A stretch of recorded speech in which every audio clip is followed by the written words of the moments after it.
সোণাৰীৰ ভজুস্থিত দিচাং নদীৰ দলঙৰ দুৰৱস্থা মাহমৰা আৰু সোণাৰী সমষ্টি সংযোগী দলংখনৰ নিৰ্মাণ কাৰ্য আজিও সম্পূৰ্ণ হৈ নুঠাত সৰব টাইপা ৬০ৰ দশকতে নিৰ্মাণ হোৱা দলংখনৰ জৰাজীৰ্ণ অৱস্থাক লৈ চিন্তিত স্থানীয় ৰাইজ দুৰ্বল দলংখনেৰে বিপদজনকভাৱে যাতায়াত কৰিবলগীয়া হয় অঞ্চলটোৰ ৰাইজে ৩ বছৰ পূৰ্বে দলংখন পুনৰ নিৰ্মাণ কৰিবলৈ মুখ্যমন্ত্ৰী ডক্টৰ হিমন্ত বিশ্ব শৰ্মাই আধাৰশিলা স্থাপন কৰিছিল যদিও আজি পৰ্যন্ত এটা খুঁটাও সম্পূৰ্ণ নোহোৱাক লৈ ক্ষুব্ধ অঞ্চলটোৰ ৰাইজ শীঘ্ৰেই দলং নিৰ্মাণৰ কাম আৰম্ভ কৰিবলৈ আহ্বান জনালে অঞ্চলটোৰ ৰাইজ তথা দল সংগঠনে আৰু বিগত সময়ত বিভিন্ন দল সংগঠনৰ দাবীত চৰকাৰে এই যিখন দলং আপোনালোকে পিছফালে দেখিছে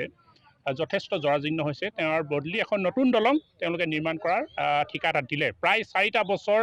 আমি দেখিবলৈ পাইছোঁ মানৱজ্যোতি গগৈ নামৰ এজন ঠিকাদাৰে এই দলংখন নিৰ্মাণ কৰি থকা হৈছে কিন্তু আজিলৈকে 4 বছৰৰ ভিতৰত আমি যদি চাওঁ এটা খুঁটাও সম্পূৰ্ণ কৰা আমি দেখা পোৱা নাই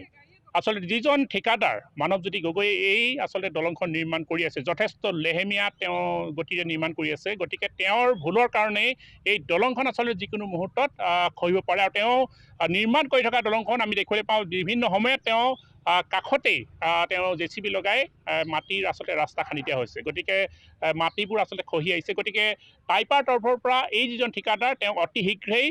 অসম চৰকাৰৰ গৃহ বিভাগৰ দায়িত্বত থকা মুখ্যমন্ত্ৰী ডাঙৰীয়া লগতে PWD বিভাগৰ দায়িত্বত থকা